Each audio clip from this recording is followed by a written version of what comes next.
So good morning. I'm here in Damascus. I'm with Chief Turner, and Chief Turner was here during Hurricane Helene and the situation that evolved around that.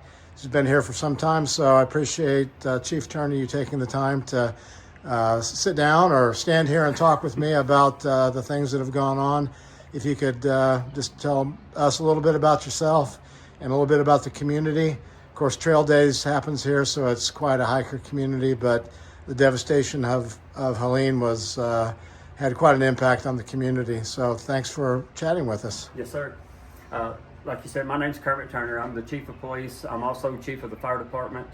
I've lived here in Damascus for 29 years. I've been on the fire department for 29 years. Been in EMS for 27 at this point, and I've been in law enforcement for 21. That's a background on me. Back on September 27th of 2024, when Hurricane Helene hit, I had court that morning at 9 a.m. I left town about 8:30 going to court, 8:15 to 8:30. With the wind and stuff that was blowing, I knew the power was going to go out, so I went ahead and opened the garage doors for the fire trucks. So if we did have a call there, that they was able to get the trucks out a lot easier. So I went to court that morning, come back. I was coming back into town. It was probably about 10 a.m. I had to stop along Route 58 to clean debris and trees and stuff that was in the road, clean it out of the road so we didn't have an accident. Got back into town and started checking on things. We was starting to flood a little bit at that point. We had some trying to get people away from the water and stuff like that. We worked on that. And probably about 11:30 that morning, I had a report that the road was completely blocked on a street here in town, and that the water was getting up to the bottom of the bridge and was starting to surround houses. So I grabbed my son, which is also a volunteer firefighter, and we got in our dry suits for the swiftwater rescue gear. We then we went over to that area, and we walked across about ankle deep water when we went in. Within 30 minutes later, from going and notifying all the residents to seek high ground, we actually swam through the water coming back. It was still water, not in the raging part, but we was in chest deeper water coming back. When we come back across the bridge, we was in knee to mid-thigh deep raging water coming across the bridge. Wow. After we come across the bridge, about 15 minutes later, that bridge washed out. And then we had an elderly gentleman that was stuck on the other side of the water. He was standing on the front porch on the railing of the brick. He was standing up on it to stay out of the water. And we had a swiftwater rescue team from Northern Virginia that had came down. Those guys was able to go and get him, retrieve him safely. And I came back into town, and I went to set up a command post. And I'd actually commandeered a business, and luckily the guy that owned the business was in the process of retiring, so I had his entire parking lot. And I went to set up a command post to start getting resources in here to help us. And the road, Route 58 coming into town, it's North Beaver Dam Avenue is what the street name is in town. It was blocked by water with about 5 to 6 foot of water. I wasn't able to get back in downtown for a couple hours. But I got the command post set up. During that time, we had Glade Springs Fire Department came over to assist us, and they brought a military truck that they had for a brush unit. They brought it over and was helping do rescues and stuff. And my son actually got on the truck with them and was helping them. They went to rescue 3 people out of a house. And when they did, there was a hole washed out in the yard that was full of water that they couldn't see. They drove off in the hole, turned the truck over. Luckily, we was very fortunate. No one was injured or killed during this. Awesome. All of our citizens 100% accounted for, and 0 injuries or deaths on the responders and citizens. So I've never seen water like that here in Damascus. I've lived here 29 years, and I have seen high water before, but nothing like what we had on September 27th. By 11 o'clock, that's when, I guess, around 11 o'clock was when the flash flood started, where it started running off the mountains. It was a nice sunny day like it is today. after the rain stopped, it was nice and sunny, and the water. We typically is 2 to 3 foot on our water gauges here. That day, before the bridge washed out, I can't remember what the level was before the bridge washed out, but the NOAA and all the resources that had done the water gauges and stuff said that the rivers here in Damascus peaked out at 19 feet. Oh my goodness. That morning, it was like at 6 feet, and when it was starting to flood and stuff here, and within the matter of minutes, we rose 13 feet in the matter of minutes, and it peaked out at 19 feet. We had a lot of damage done. The Virginia Creeper Trail was completely devastated from Damascus to White Top. I think there's 18 trestles that has to be repaired or pretty much replaced, and some of them can be repaired. They're going to have to rebuild the entirety of the Creeper Trail. Wow. The Appalachian Trail was shut down for a short period of time because of all the trees that was blown over, and they've had volunteers, multiple volunteer groups that's come in, and they've went in and they've cut the Appalachian Trail back open. Yeah. I'm sure anybody hiking now can see the devastation that's in the woods and the mountains along the Appalachian Trail.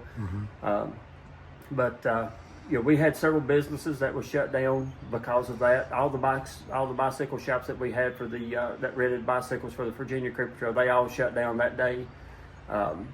We had one of our restaurants here in Damascus had total devastation.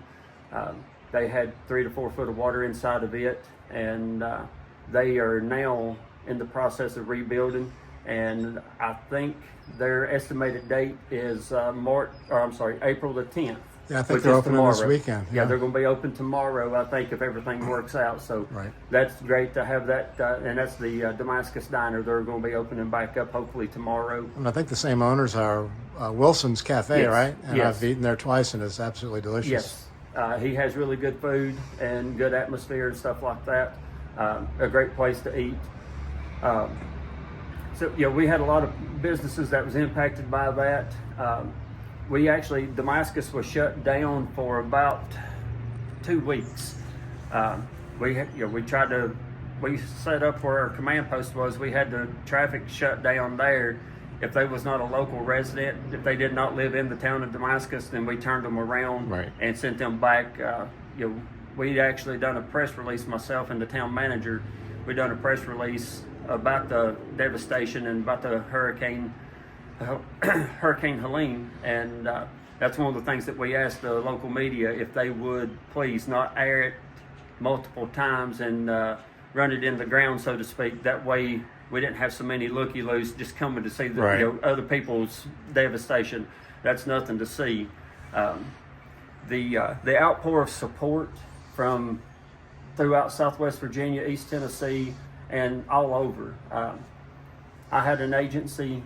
I had 8 different volunteer members from Buffalo Township, Pennsylvania, Volunteer Fire Department, that got in their personal vehicles on their personal time and on their personal dime and came to Damascus. That's awesome. And those guys was great. They helped us clean up whatever we needed done. They helped us do. I actually sent them over into Tennessee and East Tennessee and Johnson County area to assist those guys as well. Okay. So we tried to take care of each other here. In the Appalachian Mountains, we, as the old saying goes, we are Appalachia strong, and we try to take care of each other no matter what the situation is. We work together and try to get through that. Right. And the Damascus is coming around. It is. We still have, one street I think is still closed, but we're starting to. Where the weather's starting to warm up, we're starting to get contractors in here to do the paving and stuff like that. That way we can get all the streets open back up. Damascus is open. We do invite people to come over the Virginia Creeper Trail from Damascus to Abingdon, from the heart to the start, or from the start to the heart. That part is open. Good. We do encourage people to come back and ride the 17 miles from Damascus to Abingdon, or from Abingdon back to Damascus. We do encourage people for that. The Appalachian Trail is open 100% to the best of my knowledge. It is. we're, like I told you earlier, we have 650 to 700 population here.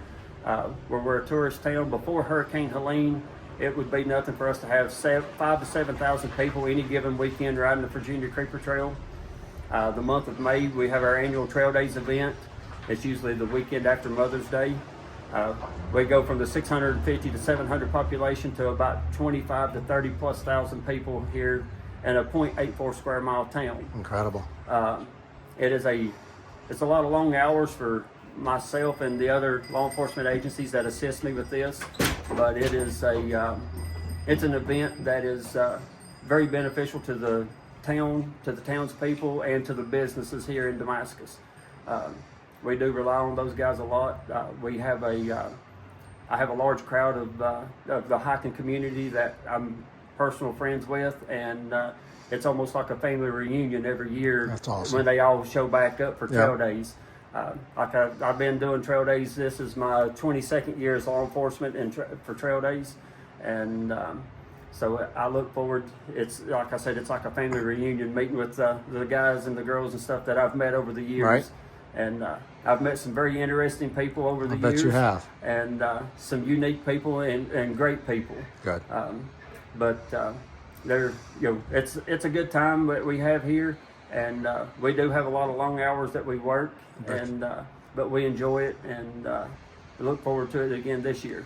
Yep. So Damascus is open, and come to Trail Days, right? Yes, sir. Damascus is open. Come ride the Creeper Trail or come to Trail Days, either one. Either one. Well, I can tell you just from talking with several members of the community to track you down and find you, that everybody that I've spoken to has spoken very highly of what you do for the community and the service, not only as the chief of police, but the chief of the fire department. But they said you can find Chief Turner out on a tractor grading a driveway or doing whatever needs to be done. So, we're thinking of Damascus, the community, the region, and praying for the best outcome and recovery as quick as possible. And thank you very much for taking time with me today. Yes, sir. Thank you. Absolutely. Yeah.